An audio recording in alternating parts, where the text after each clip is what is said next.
থেকে কুত্তাগুলো সিরিয়ার ভিতরে ঢুকতেছে তখন আবু লাহাবের ভয় বাড়তেছে না কমতেছে? আরো ভয় পাইতেছে। আরে মোহাম্মদ বদদুয়া করছে কুত্তা একটা বিজয় হবে এই কুত্তার উপরে। আবার এরা বলতেছে কুত্তা ঢুকতেছে এলাকা। বললো ভাইজান রাত্রিবেলা থেকে সকালবেলা চলে যাব। রাত্রিবেলাতে যখন শোয়াইছেন উতাইবাকে মাঝখানে শোয়া চতুর্পাশে তার সৈন্য দ্বারা পরিবেষ্টন করে বলল, শোনো কেউ যেন ঘুমায়ও না, একটু আমার সন্তানকে দেখে রেখো।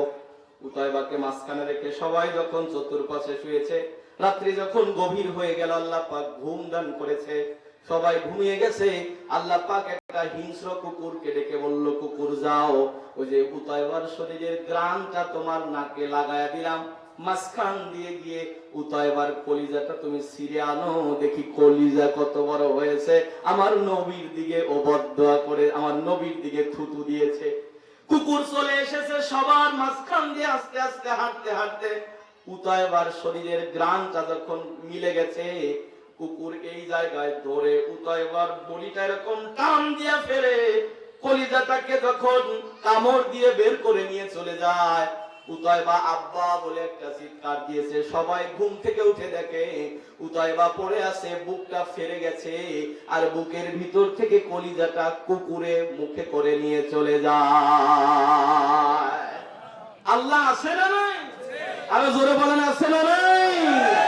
যখন নিয়ে গেল আবু লাহাব তো আরো পাগল হয়ে গেল। সন্তান হারানো ব্যথা মায়ের হৃদয়ে কম না বেশি? আবু লাহাব তো পাগল হয়েছে, তার স্ত্রী আরো বেশি পাগল হয়েছে। চলে আসলো পরবর্তী দিন আবার মক্কাতে।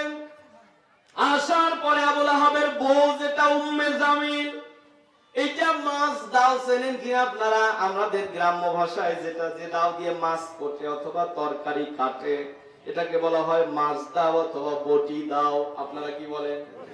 বটি। ভালো বুঝেছেন এবার।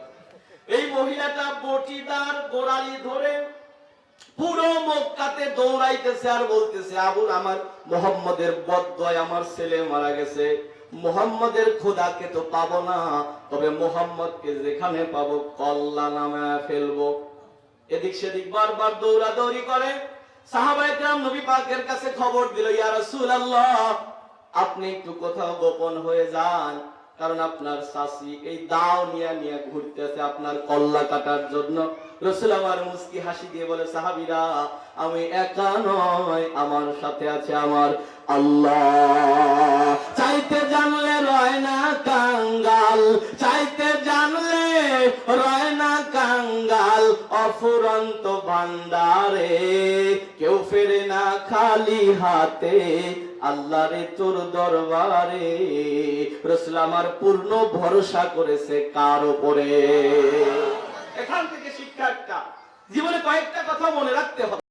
এর মধ্যে একটা হলো সম্পূর্ণ পূর্ণাঙ্গ ভরসা, তাওয়াক্কুল রাখবো একমাত্র শুধুমাত্র কার উপরে?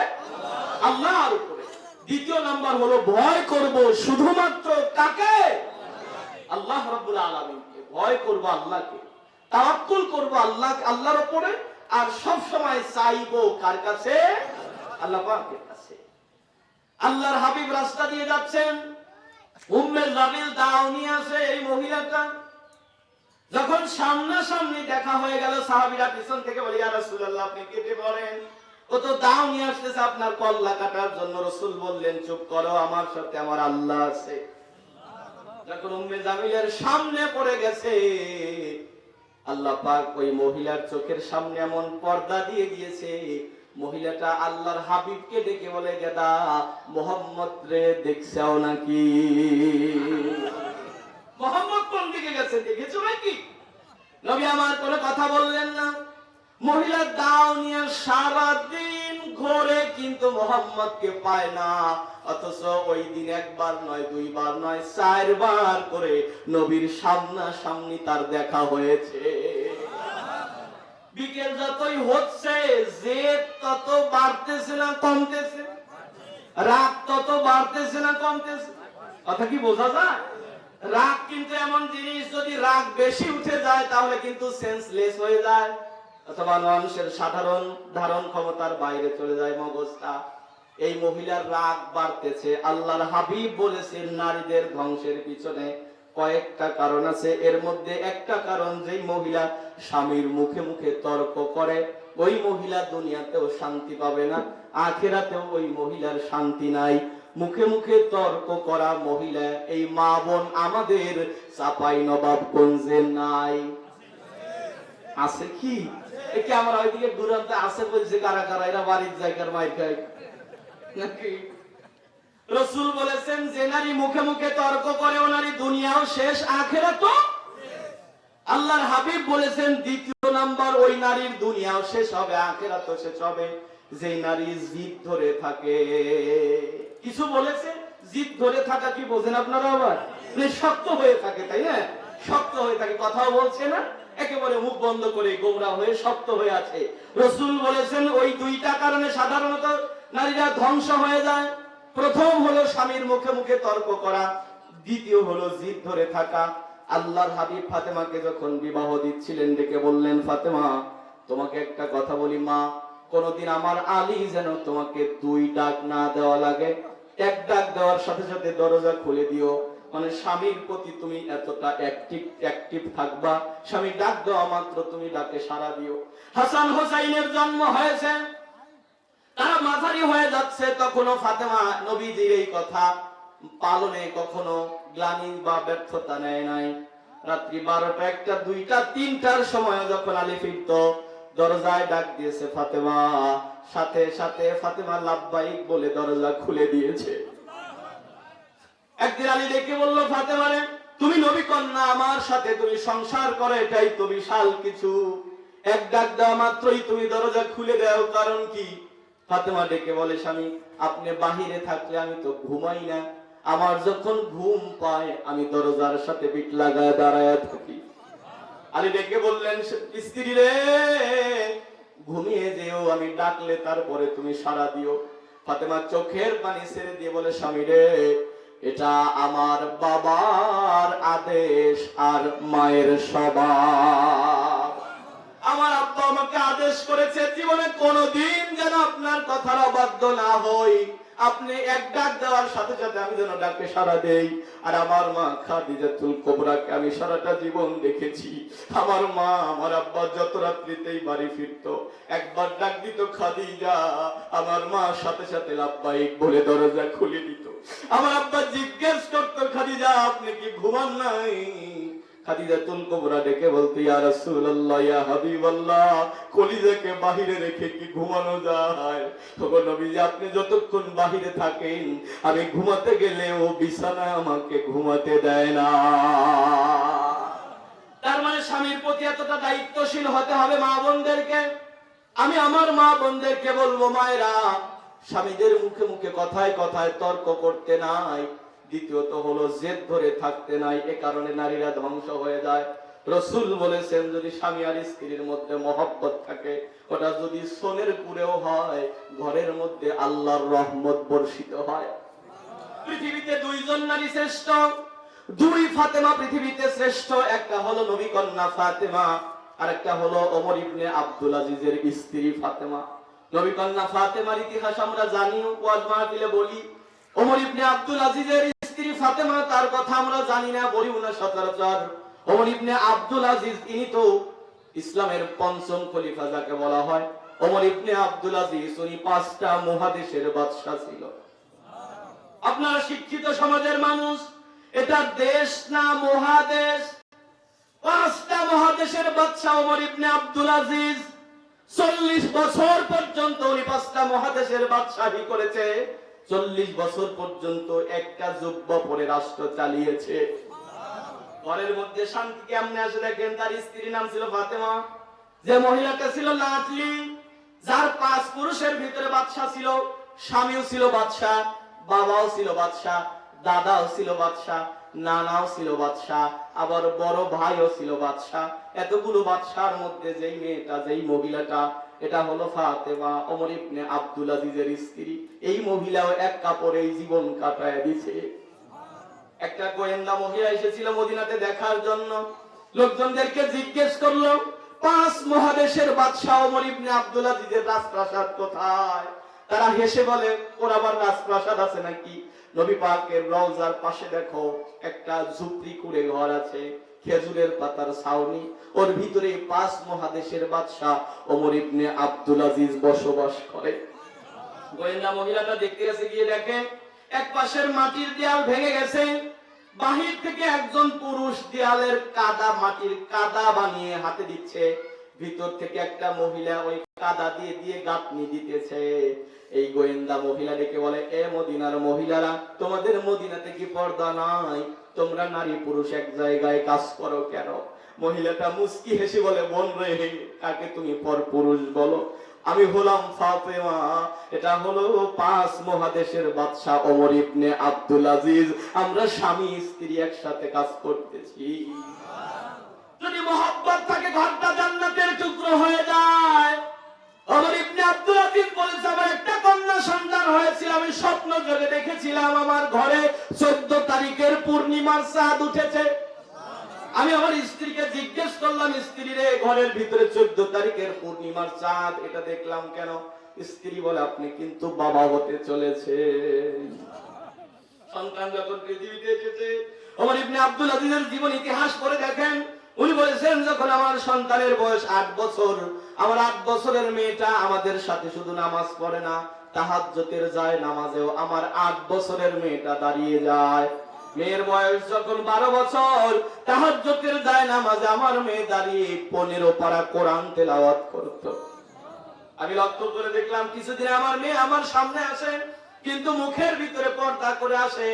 আমি স্ত্রীকে জিজ্ঞেস করলাম, স্ত্রী রে, আমার মেয়ে মুখের ভিতরে পর্দা কেন? ও তো আমার মেয়ে, বাবার সামনে তো মেয়ের মুখের পর্দা নাই, কেন আমার মেয়ে পর্দা করেছে? স্ত্রী ডেকে বলে, স্বামী রে, কথাটা আপনাকে বলতে চেয়েছিলাম, আমি ভুলে গেছি। আপনার মেয়েটা গত 3 মাস হলো নফল রোজা রাখতেছে, আর নফল রোজা রাখার কারণে খাবার ঠিক মতো খায় না, মুখটা তার শুকিয়ে গেছে। ওগো স্বামী, আজকে পেঁয়াজ খেয়েছে, কাঁচা পেঁয়াজ খেয়েছে, গন্ধ বের হয়েছে মুখ দিয়ে, চেহারাটা শুকিয়ে গেছে। এই চেহারায় যদি আপনার সামনে দাঁড়ায়, আপনি বাবা কষ্ট পাবেন। এজন্য আমার মেয়ে মুখের ভিতরে পর্দা করে আপনার সাথে কথা বলেছে। ওমর ইবনে আব্দুল আজিজ যখন মারা যাবেন, রাষ্ট্রের লোকেরা তাকে গিয়ে বলল, বাদশা নামদার, আপনি যদি বলেন আপনি মারা যাওয়ার আগে খানায় কাবার গিলাফ কেটে আপনাকে কাফনের কাপড় বানিয়ে দেওয়া হবে, আমরা তাই করব। আপনি যদি বলেন মদিনাতুল মুনাওয়ারার নবী পাকের রওজার উপর থেকে সবুজ কাপড় কেটে আপনাকে কাফনের কাপড় বানানো হবে, তাও আমরা বানিয়ে দেব।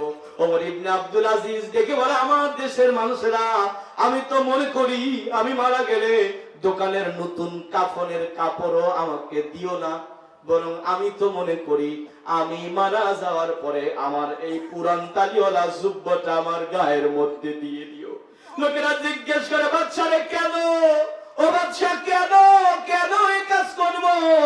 ওমর ইবনে আব্দুল আজিজ কান্দে আর বলে, আমার দেশের মানুষেরা, আমি আমার রবের দরবারে কি নিয়ে দাঁড়াবো?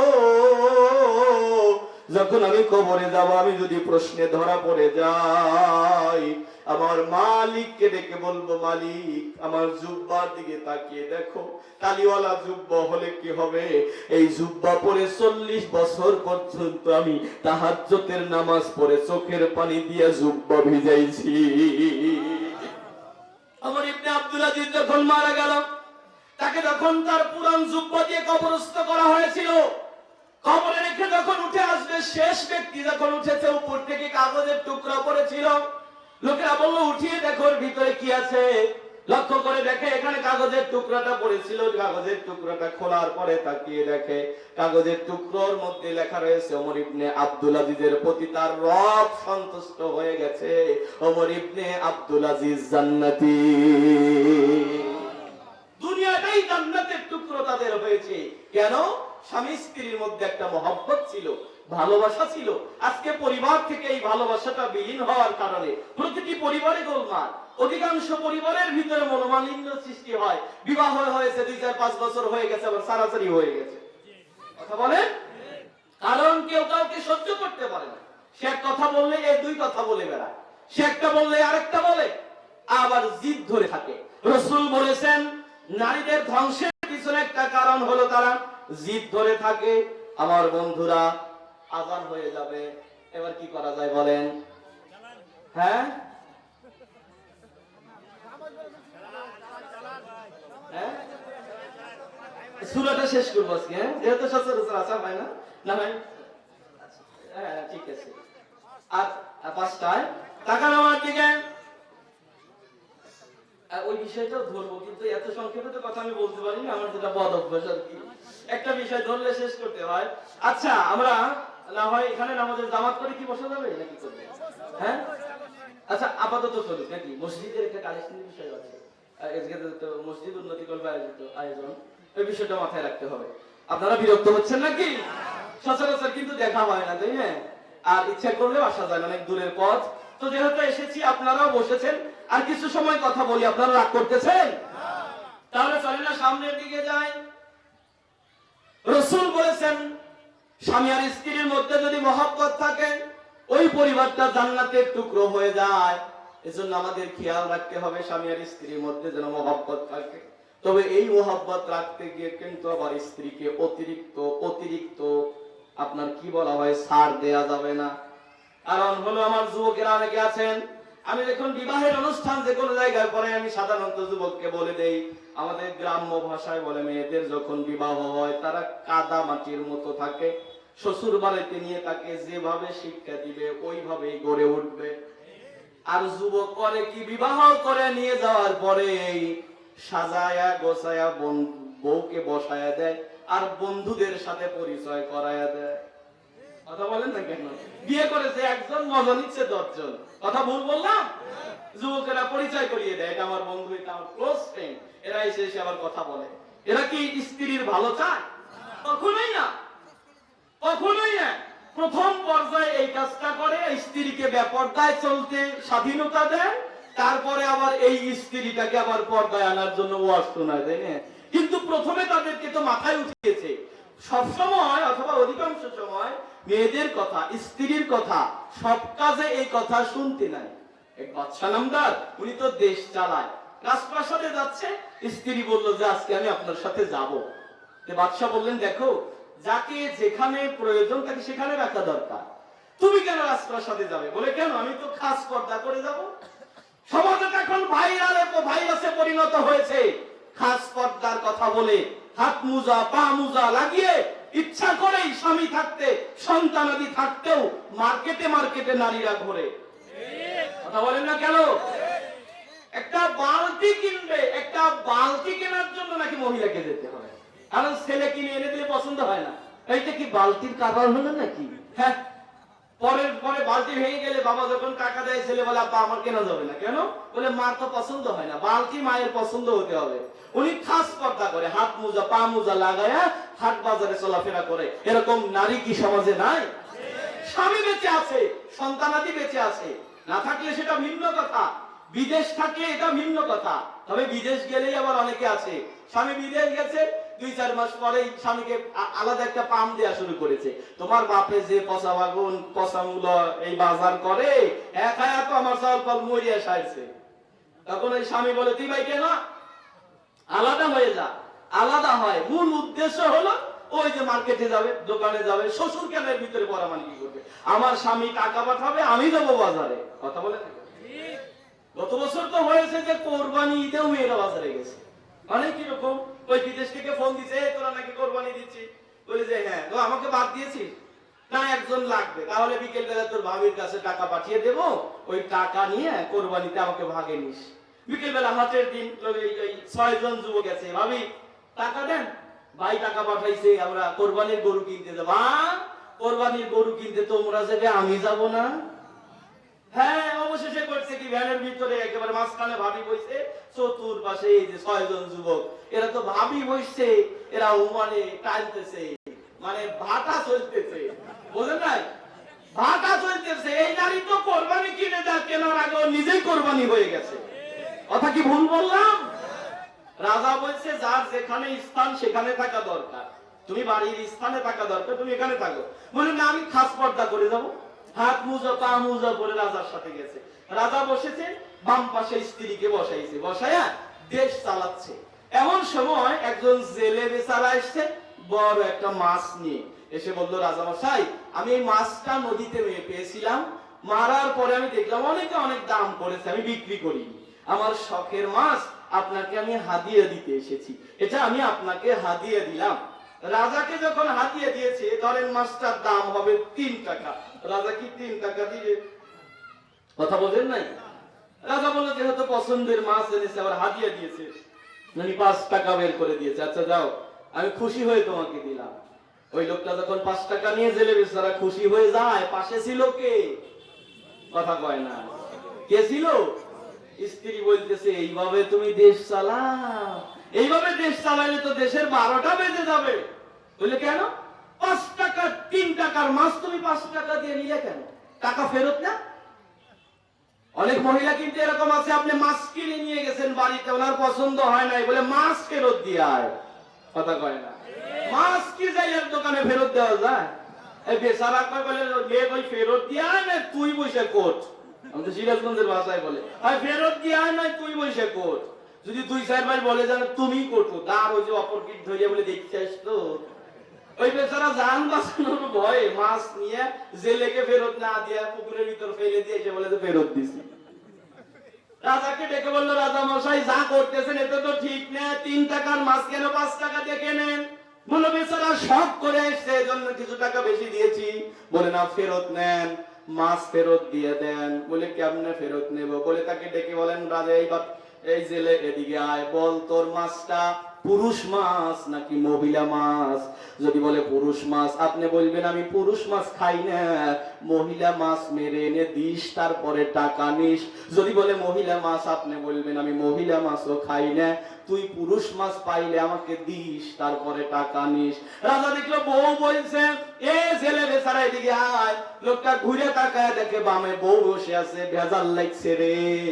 ডাক দিয়ে বললো, জেলে বেচারা বল তোর মাছটা পুরুষ মাছ নাকি মহিলা মাছ? জেলে বেচারা দেখছে বউ বসে আছে, ভেজাল একটা বাজাইছে।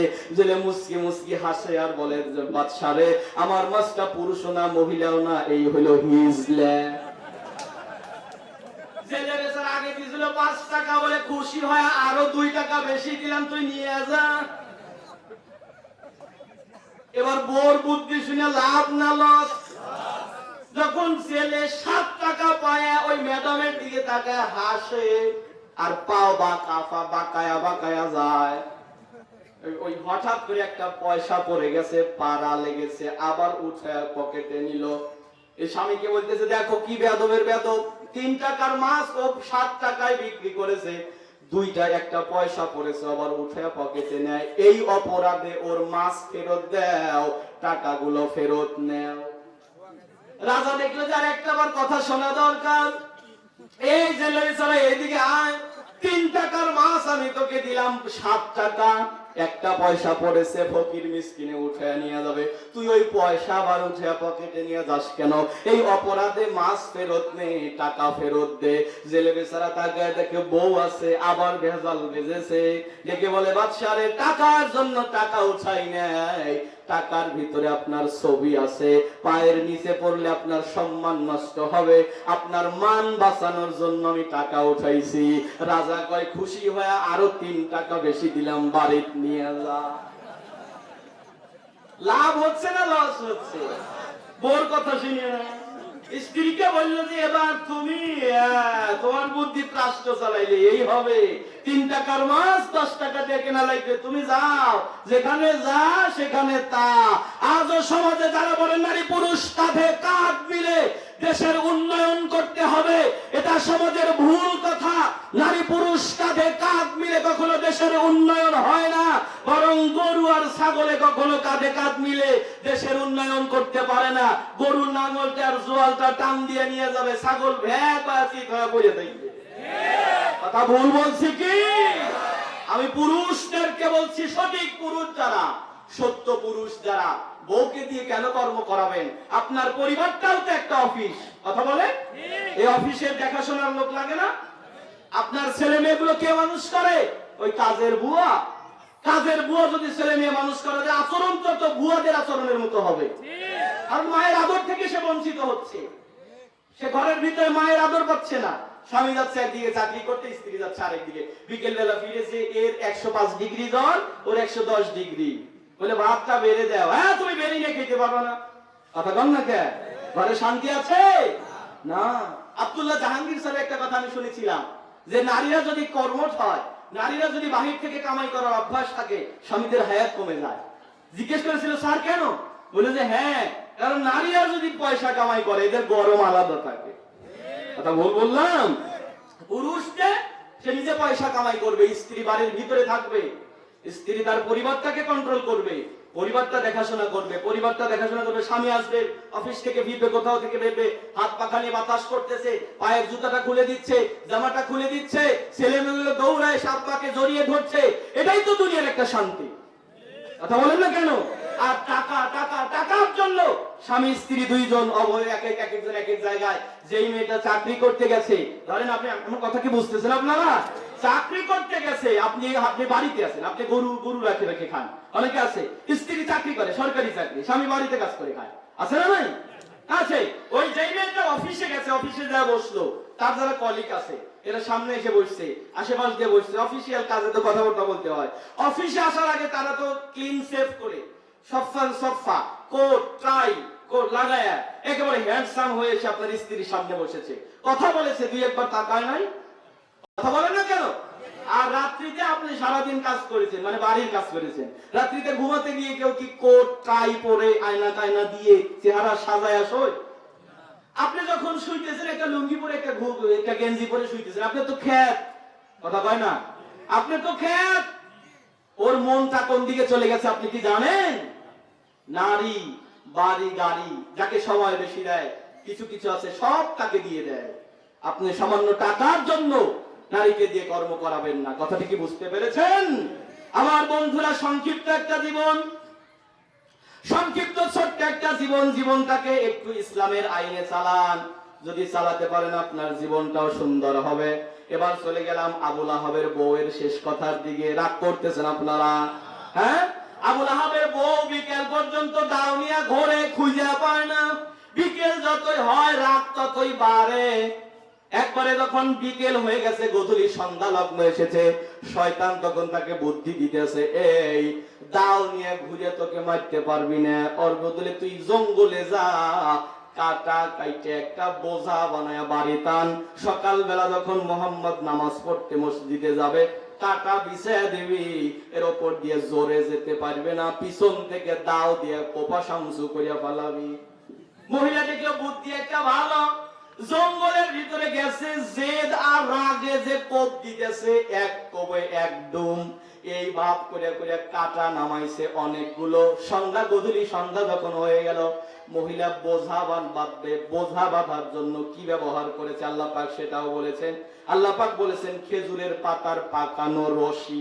শব্দ ভেঙে বললে অনেক কথা, অবশেষে খেজুরের পাতার পাকানো রশি দ্বারা বোঝা বেঁধেছে। এখন আপনারা বুঝবেন কিনা আমি জানি না, এই বোঝাটা বাঁধার সময় মহিলা একটা গিট্টু দিয়েছে। আমাদের সিরাজগঞ্জের ভাষায় বলে হরকা গিট্টু, আপনাদের এদিকে কি বলে আমি জানি না। আমি এই রংপুর বলেন, বরিশাল বলেন, কিশোরগঞ্জ, বরিশাল ঝালকাঠি মাহফিলে যায় যখন বলছি হরকা গিট্টু, কেউ বোঝে না, তাকায় থাকে। আমি সভাপতিকে বললাম, ভাই একটু বুঝিয়ে দেন হরকা গিট্টু। সে বলে, আমি বুঝলে না এদের বুঝাবো। অবশেষে বললাম হরকা গিট্টু হলে এই যে এইটা আমাদের সিরাজগঞ্জের ভাষায় বলে গিট্টু দেওয়ার পরে এই যে এরকম একটা গুল বের হয়, দেখছেন কি? হ্যাঁ, কি বললেন আপনারা? সরকার গিরা। এই যে এই গিরোটা টান দিলে রশিটা খুলে যায়, আর আপনার এই গিরো দিলে কিন্তু এখানে একটা গুল বের হয়ে থাকে। মহিলাটা সারাদিন কাটা কেটে বোঝা বেঁধেছে, বোঝাটা হরকা গিট্টু দিয়েছে, উঠানোর চেষ্টা করে পারে না। শয়তান বুদ্ধি দিতেছে, কমাইস না, কারণ কাটা সকালে দরকার আছে। কি করা যায়? শয়তান বুদ্ধি দিল, একটা গর্তের ভিতরে নাম, বোঝাটা টাইনা কাছে নে, মাথার উপর টান দিয়ে নিয়ে তারপরে গর্ত থেকে উঠে বাড়ির দিকে যা। মহিলা তাই করেছে, পাথর একটা সরায় মাজা পর্যন্ত গর্ত হয়েছে, ওই গর্তের ভিতরে নেমে বোঝাটা টাইনা কাছে আইনছে, কারণ বোঝা উপরে আছে, টান দিবে মাথার উপরে পড়বে আর ধরে নিয়ে চলে যাবে। টান যখন দিয়েছে, ফেরেশতা মনে হয় একটু জোরে ধাক্কা দিয়েছে, বোঝাটা মাথার উপর পড়ে থাকে নাই, ড্রপ দিয়ে পিছনে গেছে। এই যে বোঝার যে হরকা গিট্টু ছিল, হরকা গিট্টুটা গলার ভিতরে যায়, গলার সাথে বেজে বোঝাটা পিছনের দিকে যায়, টান লেগে মহিলার হাতের